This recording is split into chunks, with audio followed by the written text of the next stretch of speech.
Salve, salve, meu caro aluno! Bora lá falar sobre essa nossa preparação da Polícia Civil de Santa Catarina. O que a gente pode falar a respeito aí de malwares? Você viu aí na aula passada, finalzinho, tinha lá justamente a paródia sobre malwares, para você memorizar mais fácil alguns termos e aquela questãozinha que nós vamos tratar aqui nessa nossa aula sobre o tema proposto. Beleza? Então bora lá para as questões, porque tem bastante coisa pela frente na nossa preparação. Em segurança de informação, malware é um termo genérico utilizado para descrever o quê? Só para a gente alinhar ali, qualquer software utilizado pela administração de redes. Olha, cuidado, tá? O malware, ele é um programa como outro qualquer, mas ele até pode ser utilizado pela galera de gestão para poder investigar e analisar a segurança do ambiente. Então eu posso falar assim, eu quero ver se esse ambiente ele é de fato seguro, se ele tem todos os recursos necessários. Então, sim, podemos utilizá-lo, mas, né, tem esse mas aí que é bastante relevante. Deixa eu baixar um pouquinho o volume aqui. Programas desenvolvidos exclusivamente para monitoramento corporativo?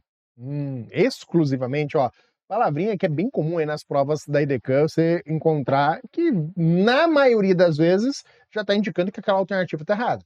Cuidado, não é sempre, tá? É na maioria das vezes. Software malicioso projetado para causar danos ou obter acessos não autorizados. Perfeito, tá falando aí justamente da ideia de malwares, programas maliciosos querendo causar dores de cabeça para você. Então, cuidado, quando a gente fala em malware, a gente está enfatizando aí justamente um programa como outro qualquer. A única diferença dele, né, de um malware para o Word, por exemplo, é que o malware quer ferrar com você. Ele vai causar danos de alguma natureza aí no seu computador, beleza? Apenas vírus que infectam arquivos executáveis. Primeiro, o vírus, ele é um tipo específico de malware, não é o malware não se resume a vírus, e o vírus ele infecta qualquer arquivo, não apenas arquivos executáveis. Então ali um outro detalhe, arquivos de PDF, arquivos do Word, são arquivos aí muito alvejados aí por malwares. Apenas programas utilizados em ataques de navegação de serviço. De negação de serviço, né? Negação de serviço aí é o DOS. Então, primeiro, o programa malware, ele tem uma característica.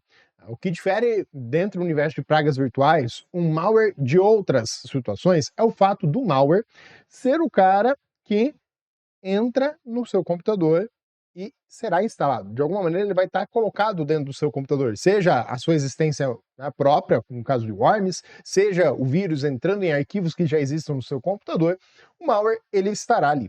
Diferente de outros ataques, que a gente classifica como ataques, que são também pragas maliciosas, que não carecem de estar, não preciso infectar o seu computador. Um exemplo do phishing, exemplo do ataque XSS, são ataques que não preciso colocar um programa ou algo dentro do seu equipamento, mas ainda assim consigo causar dores de cabeça ao usuário. Então a gente tem que ficar muito atento aí a esse cenário, a essas classificações e características, beleza? Bora para a próxima. Um vírus de computador caracteriza-se principalmente por propagar-se automaticamente pela rede sem interação do usuário. Cuidado! Essa característica aqui é uma característica de quem? Do worm. Bem marcante, é um dos fatores que é usado para diferenciar o worm dos outros malwares. Anexar-se a arquivos ou programas legítimos. Então ele quer saber do vírus. O vírus ele tem justamente por característica entrar em arquivos já existentes, tá? Então ele vai aí contaminar ou anexar outros arquivos. Diferente do worm, o worm ele pega e infecta pastas, ele infecta o computador, porque ele cria uma cópia exata dele. O worm não precisa entrar num arquivo já existente, o vírus precisa. Beleza? Essa é a diferença mais clássica, não pode errar uma questão dessa natureza na sua prova. Anexar-se a programas legítimos é característica do vírus, de fato. Atuar exclusivamente em servidores da web. Não, ó, exclusivamente aí. Existir apenas em sistemas Linux. Olha só essa aqui, né? É aquela questãozinha que estava lá no final da live passada, né? Live não, que estava ao vivo, o vídeo passado. Existir apenas em sistemas Linux. Cuidado, existem vírus para Linux. Embora o Linux não esteja no seu edital, existem malwares para Linux, beleza? Dizer que ele existe apenas em Linux ou que não existe em Linux é um perigo. Tá? Não possui capacidade de replicação. Ora, eles se espalham. Não é que nem o worm. O worm ele é o doidinho da motoca. O worm faz de tudo para se espalhar. Mas o vírus se espalha, tá? Mas de uma maneira mais orgânica, de uma maneira mais natural, ele acaba sim por se espalhar, beleza? Os worms diferenciam-se dos vírus principalmente pelo quê? Porque não possuem capacidade de se replicar? Ora, a capacidade dele de se replicar é ampliada, é maior até do que de um vírus, beleza? Propagam-se automaticamente pela rede, explorando vulnerabilidades dessa rede. Perfeito, tá? O worm ele tem essa característica. Um exemplo clássico de worm que faz isso é aquele que assume o controle do seu computador, identificando ali o seu cliente de e-mail e enviando para todos os seus contatos uma cópia dele por e-mail. Tá? Isso ele faz automaticamente sem que você interaja. Outro exemplo de worm é aquele que vem pelo pendrive. Tá? Infectam apenas documentos de texto. Ó, infectar documentos. Isso aqui quem faz é vírus. Mas ainda assim, esse apenas ficaria errado. Tá? Por mais que essa alternativa C eu estivesse associando ela a vírus, estaria errada. Depende da execução manual de arquivos infectados. O worm não precisa ser executado, né? Ele independe, tá? Ele é automático. Funciona apenas em redes? Não, não é apenas, também. Tá? E um dos fatores que permite que a gente identifique um worm com mais precisão, né, muitas vezes, dentro de uma rede, no ambiente, é suspeitar que ali há de fato um worm, é o fato de a rede estar sobrecarregada. Você tem um alto consumo aí de banda de rede, é um indicativo de que ali pode ser que esteja rolando um worm na brincadeira. Trojan Horse, cavalo de Troia, né? É um tipo de malware caracterizado pelo quê? Replicar-se automaticamente pela rede? Disfarçar-se como software legítimo? Opa, aqui ó, de parecer algo legítimo, né? De parecer algo que o usuário precisa, necessário ao usuário. E essa é uma das características mais marcantes do cavalo de Troia, né? Para induzir justamente. Ele é o disfarce, ele é a casca, tá? E aí uma característica que eu acho sempre importante frisar, principalmente para você que está estudando para a área policial e vai fazer concursos como do Polícia Federal e lá na frente outros concursos, o fato de que o worm, ele aparece ali no contexto automático, o vírus, ele precisa ser executado, o cavalo de Troia, ele se disfarça, mas você tem um momento, tá? Você pega ali o cavalo de Troia. O cavalo de Troia, ele é o disfarce para levar o malware para dentro do seu computador. Só que existe o rootkit.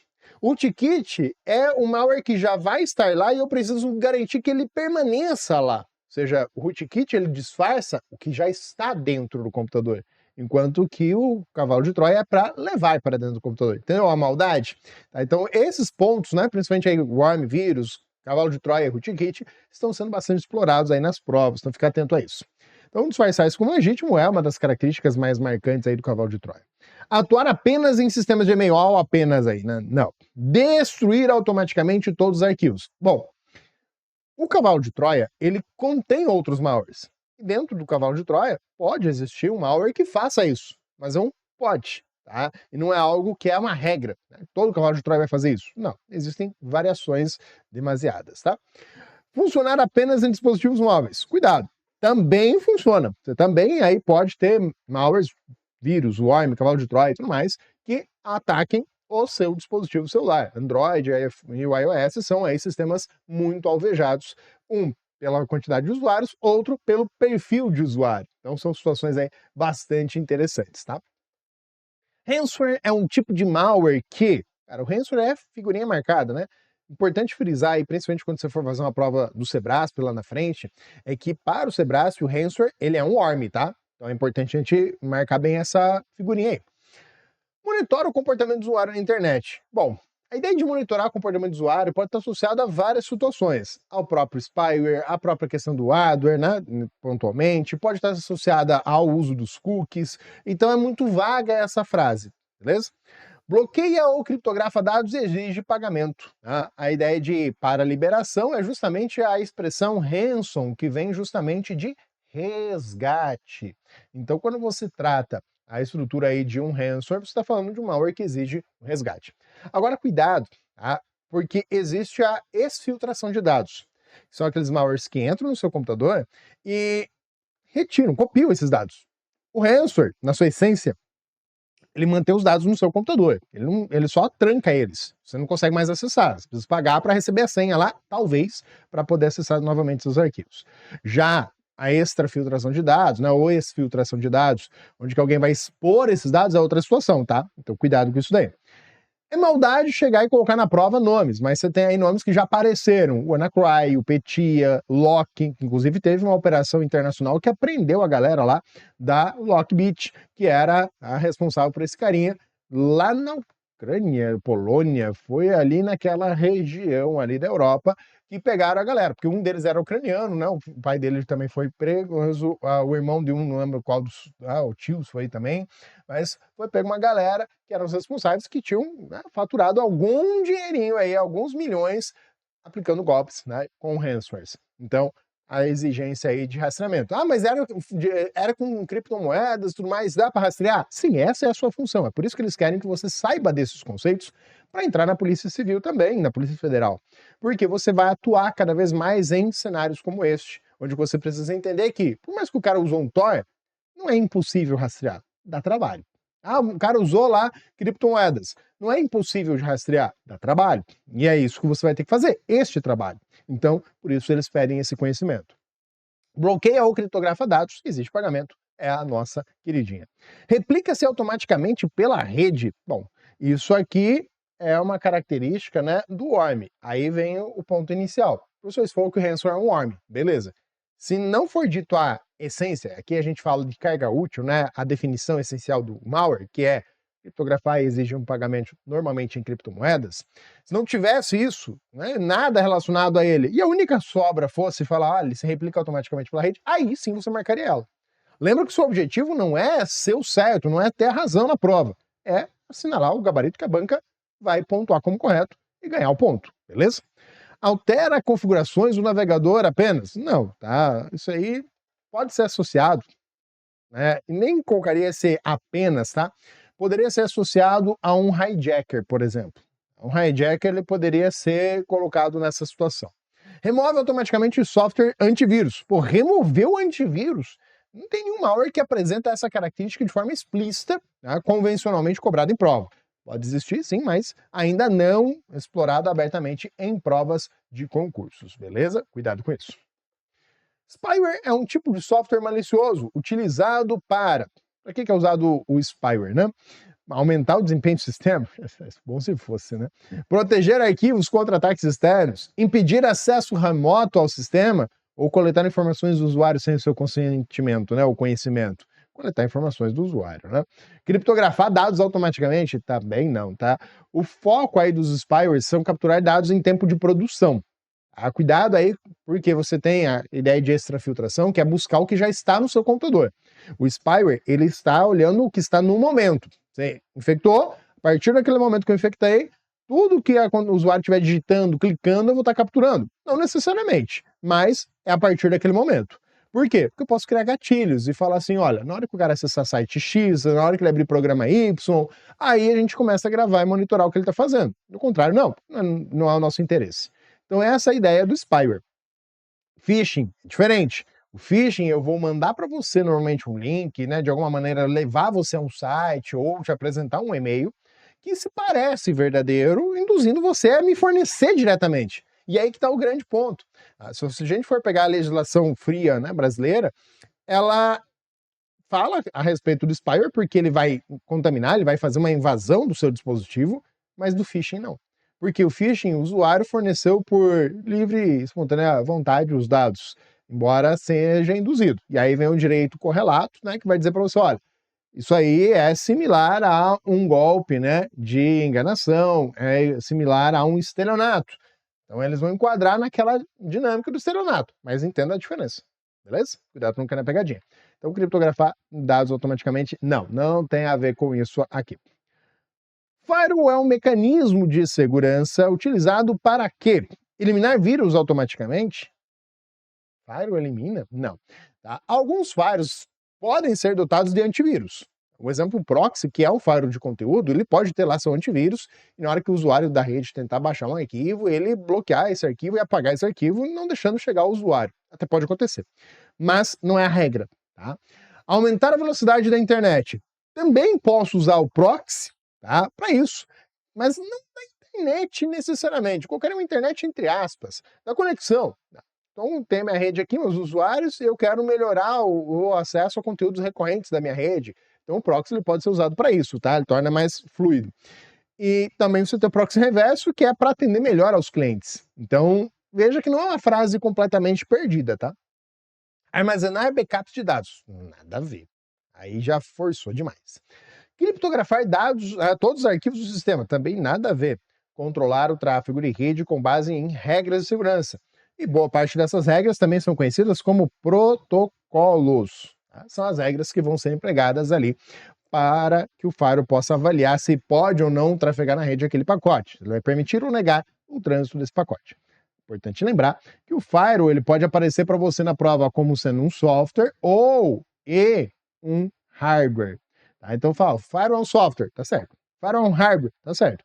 Firewall é um software e um hardware, ou firewall software ou um hardware. Beleza? Tá? Agora, o que não pode aparecer é justamente essas palavrinhas que a banca gosta. Olha, o firewall é apenas um hardware. Aí tá errado. O firewall é somente o software. Tá errado. Porque ela está dizendo que ele pode existir apenas dessa maneira. E que ele existe única e exclusivamente. Não. Mas apenas hardware, apenas software, aí tá errado. Beleza? Então, cuidado com essas colocações que são bem características e específicas da IDECAM no teu concurso. Beleza? Então, atenção a isso. Então, a alternativa aí é a nossa busca pela resposta. Os antivírus são softwares utilizados principalmente para quê? Gerenciar redes. Eles até ajudam na proteção da rede, mas não é o papel deles gerenciar. O gerenciamento de rede é muito mais complexo. Detectar, prevenir e remover softwares maliciosos. Sim, a gente espera que ele também remova, não apenas avise que ele existe ali. Então também remove, correta a alternativa aí. Monitorar acesso físico a servidores. Primeiro, aqui ele está falando de acesso físico. Aí você vai ter lá controle de tranca, porta, fechadura, câmera, né, cara crachá, essas coisas para controlar acesso físico ao servidor. Controlar acesso a banco de dados. Aí você tem o nível de permissões, né, controle lá de configurações de login e permissão de usuário no seu banco e até a parte de auditoria. Criptografar dados automaticamente. Quem criptografa dados automaticamente? Algo que não está ali, né, na sua essência. Poderia até fazer um paralelo com o BitLocker lá dentro do Windows, né, que é para você criptografar unidade de disco e tal, mas isso aí seria mais Windows, né, na sua essência, e não diretamente relacionado à proteção e segurança como a gente está tratando aqui nessa aula. A autenticação multifator, MFA, é algo que está aí caindo pra caramba nas provas do Sebrasp, tá? Sebrasp, FGV, FCC, VUNESP, são bancas que estão cobrando bastante aí sobre esse tema. É um dos temas que caía, inclusive, sem estar sendo escrito no edital, tá? Importante. É um mecanismo de segurança que utiliza apenas a senha para autenticação? Não, a ideia de múltiplos fatores é usar, além da senha, outro fator, pelo menos, para fazer a autenticação do usuário. Dispensa o uso de credenciais. Eu vou usar o quê? Nada a ver. Substitui completamente criptografia?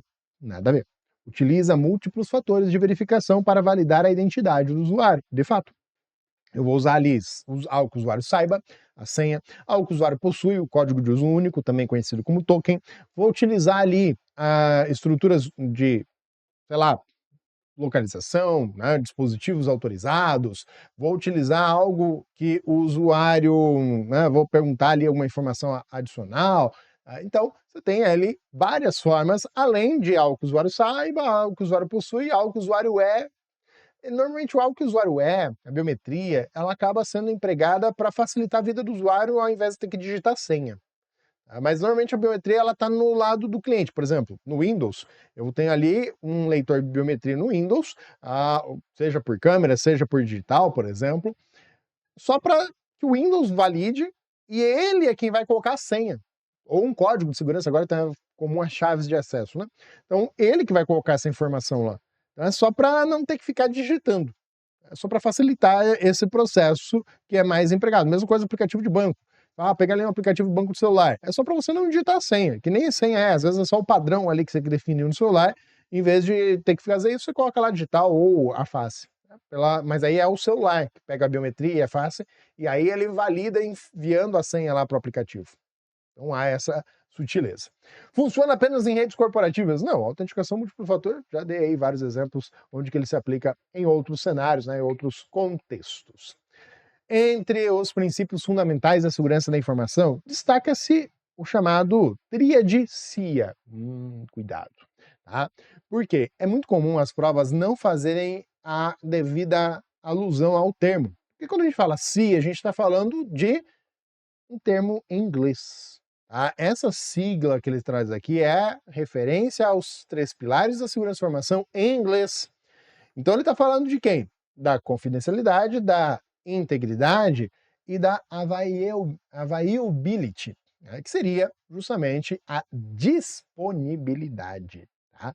Então a alternativa correta é a alternativa A. Tá? Pegadinha de prova clássica, eu acho que nem veio aqui nessa questão, a criptografia, autenticação, autorização. Até daria, né?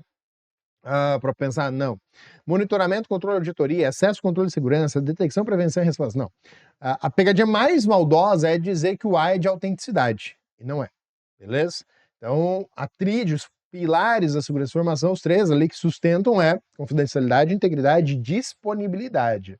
A autenticidade vem depois. A autenticidade é princípio. Então, cuidado. Você pode falar que você tem 4 ou 5 princípios. Por quê? Você tem lá confidencialidade, integridade, a disponibilidade.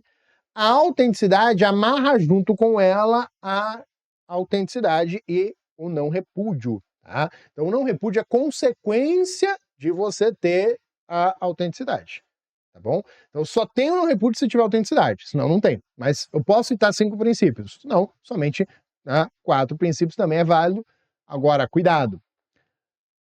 Tem lá uma palavrinha que é a palavrinha de segurança, de conforto, de você falar assim, alcancei esse estágio, né? Então eu tenho ali, por exemplo, a segurança.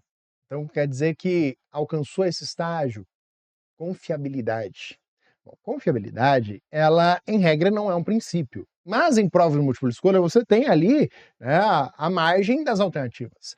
E já veio questão em prova de múltipla escolha que considerou confiabilidade como princípio de segurança de informação. Não é, ele é uma característica, mas não tem alternativa melhor, vai essa e ganha o ponto. É isso que interessa pra gente aqui, beleza? Então cuidado com isso. A técnica de engenharia social em segurança da informação refere-se a quê? Falando em engenharia social, você está falando de ataques baseados exclusivamente em vulnerabilidades técnicas? Não, não é falha do sistema.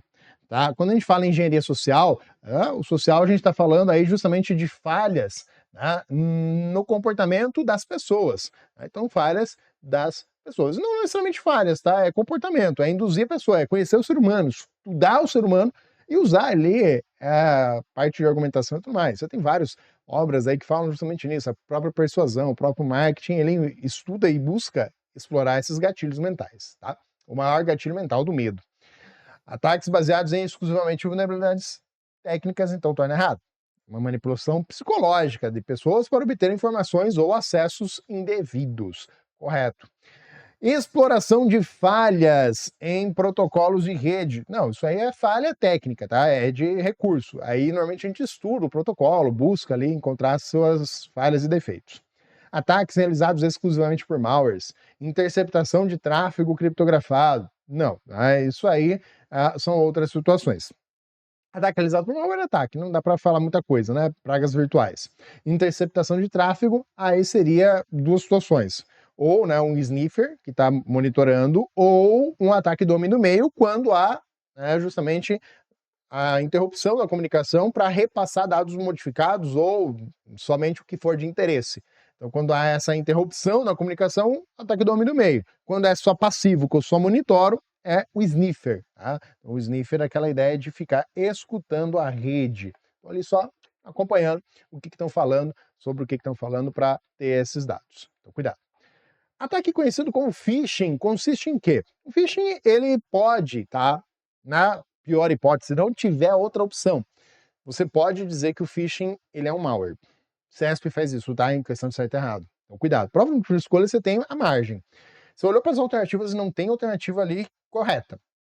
Encontrou lá uma alternativa que diz assim, olha, o phishing é um malware. Se não tem outra melhor, vai tu mesmo, tá? Mas ele não é. O phishing é um ataque. Por quê? Porque eu não preciso contaminar o equipamento. Eu simplesmente mando para você um site, um link, eu simplesmente envio para você uma mensagem de e-mail, ou variações do phishing hoje, que é o smishing, que é por SMS, tá? Então você tem o smishing, que vai ser o ataque por SMS, ou o vishing, que é por voz, tá? Então o vishing, ele é por voz aí que eu mando, né, faço chamada. Com o deepfake hoje isso fica muito fácil. Então são variações aí do phishing, seja obtenção de dados, usando a engenharia social, tudo mais, se passando por serviços verdadeiros, autênticos, para induzir você a fornecer dados pessoais. Então tem essas variações aí do phishing, smishing e vishing, que estão aparecendo bastante aí nas provas, de uma maneira bem disseminada em várias bancas, beleza? Então, interceptação de tráfego, não. Envio de mensagens fraudulentas para obter dados sensíveis. Bom, válido. Ataque de negação de serviço. Não, isso aí é o DOS ou a variante, né, distribuída, que é o DDoS. Exploração de vulnerabilidade de sistema operacional. Aqui, né, para forçar, seria o exploit. Mas o exploit raramente aparece com o termo exploit nas provas. Ele vem mais com essa expressão mesmo. A criptografia de arquivos de usuário. Aqui, né, dá a entender mais para o ransomware. Então tá mais para o ransomware do que outra coisa. Então somente correta aqui a alternativa B, envio de mensagens fraudulentas para obter dados sensíveis diretamente. Veja, quando a gente fala aí de segurança de informação, você tem os malwares clássicos e você tem alguns ataques que merecem a sua atenção e ficar atento aí a justamente esses elementos, essas prerrogativas. Por quê? Cara, quando a gente fala em segurança de informação, você tem ali um cenário bastante amplo, né? Você tem questões que envolvem o malware. Fala, pô, o malware eu preciso saber o que ele faz, como ele faz, por que ele faz, onde ele está, né, justamente fazendo aquela ação. Então, o firewall ele tem a prerrogativa, às vezes, muito perigosa. O malware tem uma prerrogativa que é definição e o porquê que ele está sendo usado. Já quando a gente pega uma situação geral, não quero trabalhar com malware, eu quero trabalhar com ataque, quero trabalhar com ferramenta de segurança, você tem variações aí de questões, tá bom? Então, para ficar atento, lembra que no finalzinho da aula sempre tem para você uma paródiazinha para ajudar você a memorizar alguns conceitos. Comenta aí quais das paródias que você já viu até agora estão sendo as mais úteis e mais interessantes para você, para a gente buscar aí refinar estilo musical que tu gosta e tudo mais, beleza? Então fica aí com a paródia da nossa aula.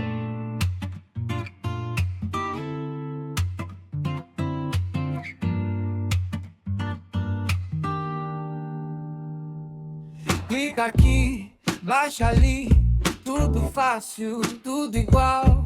Mas por trás desse atalho tem perigo virtual. Vem um vírus silencioso, escondido no e-mail. Se abriu o ex-estranho, já sabe que deu feio. Phishing chega educado, bom dia, atualize já. Pede senha, pede conta, diz que é banco, que é da paz. Mas o link é suspeito, vê o cadeado, o final. Confere o domínio antes do mergulho total. Eu levanto o meu firewall do amor digital. Antivírus atualizado, tudo operacional. Se ameaça aparecer, eu não entro em pânico, não. Porque estudo segurança e protejo meu coração. Tem trojan disfarçado de programa genial. Promete jogo, foto rara, hack de nível global. Mas por trás do instalador tem acesso ilegal. Abre porta, rouba dado, vira drama pessoal. Ransomware é sequestrador, tranca tudo no local. Cobra a chave pra liberar seu trabalho pro final. Backup feito em outro canto te deixa respirar. Caiu o sistema na prova, você sabe explicar. Eu levanto o meu firewall do amor digital. Antivírus atualizado, tudo operacional. Se ameaça aparecer, eu não entro em pânico, não. Porque estudo segurança e protejo meu coração. Ataque de força bruta, tenta adivinhar a senha. Hitonsnet 4 é convite pra entrar, é fácil. Autenticação em 2 etapas, vem salvar. Código no celular, difícil burlar. Sniff quer escutar o que você mandou, mas se o tráfego tá cifrado, só ruído ficou. Criptografia forte, chave bem guardada. Na questão de prova eu mato a charada. Eu levanto o meu firewall do amor digital. Antivírus atualizado, tudo operacional. Se ameaça aparecer, eu não entro em pânico, não. Porque estudo segurança e protejo meu coração. coração.